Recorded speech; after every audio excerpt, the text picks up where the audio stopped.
अस्सलाम वालेकुम, नसीम रज़ा और आप देख रहे हैं टीवी फॉर यू। अफ़गानिस्तान की सूरत हाल को मुहावरतन बयान करना चाहे तो हम कह सकते हैं कि हकीकी मानों में अब जिन बोतल से बाहर आया है। मेरी मुराद ये है कि 21 दारुल हुकूमतों पर तालिबान के कब्ज़े और अब मज़ार शरीफ पर कब्ज़े के बाद तालिबान ने ये साबित कर दिया है कि अब जो काबुल है उनके सामने मिट्टी के एक कले से ज़्यादा उसकी कोई हैसियत नहीं रही है और वो तेज़ी से काबुल की तरफ बढ़ भी रहे हैं। पहले हम बात करते हैं मज़ार शरीफ की। मज़ार शरीफ वो एरिया है जिस पर तालिबान ने 2001 में अपनी इस्लामी अमारात की हुकूमत के दौरान भी कब्ज़ा हासिल वो नहीं कर पाए थे, लेकिन इस दफ़ा उन्होंने इस पर भी कब्ज़ा कर लिया। अब वो उनकी पेशकदमी जारी है काबुल की तरफ। और काबुल के अंदर अब तक मज़ार शरीफ में अशरफ गनी के कदम जमे होने की एक वजह यही नज़र आती थी कि मज़ार शरीफ अभी तक उसके ज़ेरे कंट्रोल था। अब अशरफ गनी ने अपने तमाम तर हमातियों को और बचे कुचे जो अफ़गान सिक्योरिटी फोर्सेस के एहलकार उनके साथ अब भी मौजूद है। हालांकि यह भी कहा जा रहा है कि अफ़गान गनी को ख़ुद अपने वफ़ादारों से भी, अब अहलकारों से भी और बॉडी गार्ड से भी ख़तरा है। इस सूरत हाल के बावजूद अशरफ गनी हुकूमत छोड़ने पर तैयार नहीं है। हालांकि अमेरिकन हुकूमत ने और पेंटागन ने उनको बहुत पहले कह दिया था कि अब आप इक़्तिदार से अलहदा हो जाए, लेकिन अशरफ गनी इक़्तिदार से इस तरह चिमटे हुए हैं कि वो किसी ऐसी गैबी मदद का इंतज़ार कर रहे हैं जिसके बारे में पूरी दुनिया कुछ भी समझने से कासिर है कि वो अब उनको कौन इस सूरत हाल में मदद फराहम करेगा। तालिबान की बात हम बाद में करते हैं, पहले हम ये देखते हैं कि अमेरिकन मीडिया इस सूरत हाल को किस तरह से देख रहा है। अमेरिकन मीडिया ने शदीद तनकीद की है जॉन बाइडन पे और उनको कहा है कि आपकी पॉलिसी जो फौरी तौर पे अमेरिकी फ़ौजों को वहाँ से निकालने की थी वो नाकाम हो चुकी है। उन्होंने एक दलील भी दी है और वह दलील ये है कि ट्रंप का ये मंसूबा था कि वो फौरी तौर पे उजरत में अपने फ़ौजियों को वहाँ से नहीं बुलवाएगा, बल्कि मरहलावार इनखला होगा और उसके साथ साथ तालिबान के साथ बातचीत भी होती रहेगी। ये पॉलिसी ज़्यादा बेहतर थी, बज़ाहिर ये नज़र आ रहा है और जो अमेरिकन मीडिया कह रहा है। अमेरिकन मीडिया इसके अलावा ये भी कह रहा है कि ये बताया जाए कि अमरीकी मौजूदा और साबिक़ हुकूमतें जो हैं उनके जहन में क्या था, वो अफ़गानिस्तान में दुनिया के दीगर ममालिक की नेटो के तहत फ़ौजों को लेकर क्या करने गए थे। वो तालिबान को ख़त्म करने गए थे और उसका जवाब अमेरिकी मीडिया खुद ही दे रहा है और वो कह रहा है कि तालिबान तो ज़्यादा ताकत के साथ और ज़्यादा क़ुव्वत के साथ फिर सामने आ गए हैं। अच्छा, अगर ये मकसद नहीं था और उनका मकसद ये था कि वो ये चाह रहे थे कि अफ़गानिस्तान की तमीर नौ की जाए, तो तमीर नौ आपने क्या की है। अमेरिकन मीडिया ने गज़नी के एयरपोर्ट की ख़ास तौर पर फुटेजेस दिखाई हैं और उसमें दिखाया है कि किस बुरी तरह से उसके एयरपोर्ट्स को बर्बाद कर दिया गया है। तालिबान ने जिस इलाके में भी कंट्रोल हासिल किया, सबसे पहले उन्होंने उनके एयरपोर्ट्स को बर्बाद किया ताकि वहाँ पर अफ़गान हुकूमत को किसी भी तरह की कुमक ना मिल सके और ख़ास तौर पे जो इत्तेहादी अमेरिकन फ़ौजें हैं वो दोबारा पे उनके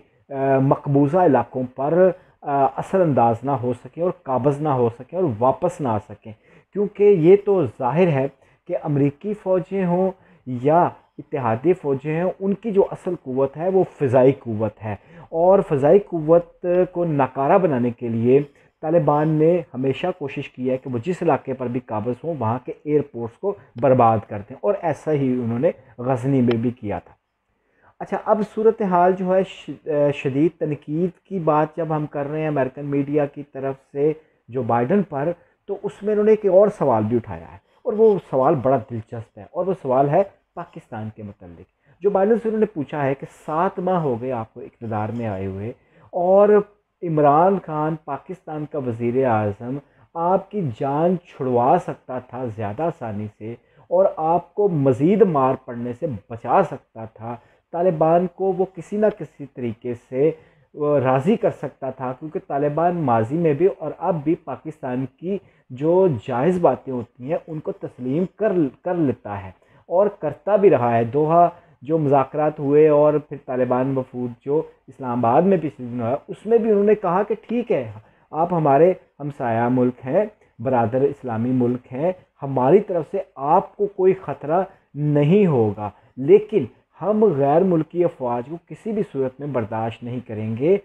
और गनी हुकूमत को बर्दाश्त नहीं करेंगे, और हम आपकी कोई नाजायज़ बात भी इस बार तस्लीम नहीं करेंगे। ये भी कहा तालिबान ने पाकिस्तानी हुकूमत से वाज़ेह तौर पर, जिसके जवाब में इमरान खान ने कहा था कि तालिबान अब अपने आप को फातेह समझ रहे हैं, वो हमारी बात क्यों मानेंगे। तो अमेरिकन मीडिया ने बुरी तरह से रगेदा है जो बाइडन को कि आपने पाकिस्तानी वज़ीर आज़म से अभी तक इस सिलसिले में कोई किसी भी किस्म का राब्ता क्यों नहीं किया है। ये तो है सूरत हाल इस वक्त। आपके इल्म में होना चाहिए कि 21 दारुल हुकूमतों पर तालिबान जो है वो अब तक काबज़ हो चुके हैं, और अब जो आखिरी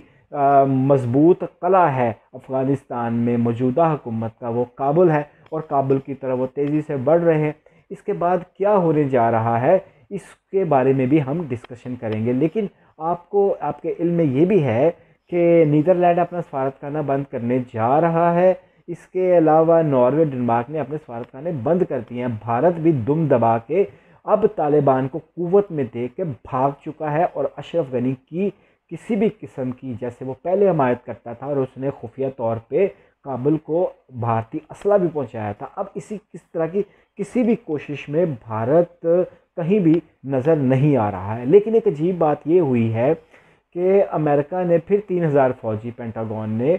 जो कल तक पहुंच जाएंगे काबुल के अंदर, उनको भेजा है कि वहां से हमारे सफारतकारों को और हमारे हमायतियों को, और शायद कुछ लोगों का जो जहन है जो एक और तरह से भी सोचते हैं, वो कहते हैं कि वो अफ़गानिस्तान के उन गद्दारों को जो उनके हमायती भी हैं उनको वापस लेने के लिए आ रहे हैं। और इसके अलावा बरतानिया जो है वो भी अपने हमायतियों को और अपने सफारतखानों और अपने शहरियों को लेने के लिए उन्होंने भी 1500 के करीब फ़ौजी जो है वो भी भेजने का ऐलान कर रखा है, जो पहुंच रहे हैं यहाँ पे भी। अच्छा, अब बरतानिया की तरफ से एक और बात सामने आई है कि शायद वो इस जंग को रीस्टार्ट करना चाहते हैं, लेकिन वो रीस्टार्ट किस तरीके से करेंगे इस बात को समझना या हज़म करना आसान नहीं है। 20 साल के दौरान वो अब तक अफ़गानिस्तान पर कंट्रोल हासिल अगर नहीं कर पाए हैं, तो अब दोबारा पलट कर जब वो आए हैं तो वो अब तालिबान का क्या बिगाड़ लेंगे, और ख़ास तौर पे इस सूरत हाल में कि जब पाकिस्तान की तरफ से भी उन्हें किसी भी किस्म की हमायत हासिल नहीं है। तुर्की की बात करें तो तुर्की ने कहा था कि काबुल एयरपोर्ट का वो इंतज़ाम संभाल लेंगे। तालिबान ने साफ तौर पे उनको वार्निंग दी थी कि आप भी गैर मुल्की फ़ौज का हिस्सा है, लिहाजा हम आपको भी बर्दाश्त नहीं करेंगे, लिहाजा आप अपने काम से काम रखें। जिसके बाद अर्दोगान ने कहा कि मैं तालिबान की आला क़यादत से बातचीत करने का ख्वाहिशमंद हूँ। उनके ज़ेहन में अब क्या प्लान है इसके बारे में जानना भी अभी ज़रूरी है। जो भी इस वक्त सूरत हाल है अफ़गानिस्तान के अंदर, उसका असर यकीनी तौर पर पाकिस्तान के ऊपर भी पड़ेगा, क्योंकि अक़वाम मुत्तहिदा बार बार एक ही बात कर रहा है कि हमसाया ममालिक जो हैं वो अपनी सरहदें खुली रखें। अपनी सरहदें वो किस लिए खुली रखें, ताकि महाजरीन उन इलाकों में और अफ़गानिस्तान के शहरी जो हैं वो तालिबान के हमलों से या अफ़गान सिक्योरिटी फोर्सेस के हमलों से या इनकी आपस की जंग की वजह से उनको जानी नुकसान ना पहुँचे। तो पाकिस्तान ने पहले से ही इनकार कर रखा है। तुर्कमानिस्तान में, ताजिकिस्तान में और पाकिस्तान में अफ़गान फ़ौजी जो अब तालिबान के साथ हथियार डालकर उनके साथ शामिल हो रहे हैं, इससे पहले वो क्या करते थे, तालिबान के खौफ से या उनके हमलों से हथियार फेंक कर या अपने हथियार उठाकर इन मुल्कों में दाखिल हो जाते थे। अभी पाकिस्तान ने अफ़गान अफसरों और फ़ौजियों को, पहले 46 थे, उसके बाद 18, उससे पहले भी थे, उनको भी बाहिफाज़त वापस भी किया है। तो इस सूरत हाल में जब फोर्सेस जो हैं अफ़गान फोर्सेस वो तालिबान से लड़ने के लिए तैयार नहीं है, अमर साले कहाँ गया पाकिस्तान को गालियाँ देने वाला, दोस्तम को वो लेकर आए थे, रशीद दोस्तम को तुर्की से, गनी, अशरफ गनी, वो कहाँ है, उसका बेटा कहाँ है, अब वो कहाँ वो किसी भी जगह नज़र नहीं आ रहे हैं। तो इस सूरत हाल में पाकिस्तान के अंदर इसका क्या असर पड़ेगा उस पर भी हम बात करेंगे अगली वीडियो में। लेकिन इस वक्त जो सूरत हाल है वो सबसे ज़्यादा इम्पॉर्टेंट सूरत हाल ये है कि तालिबान ताकत के ज़ोर के ऊपर काबुल पर चढ़ाई करके उस पर कब्ज़ा करें, या अशरफ गनी जो है पेंटागन और अमरीकी हुकूमत की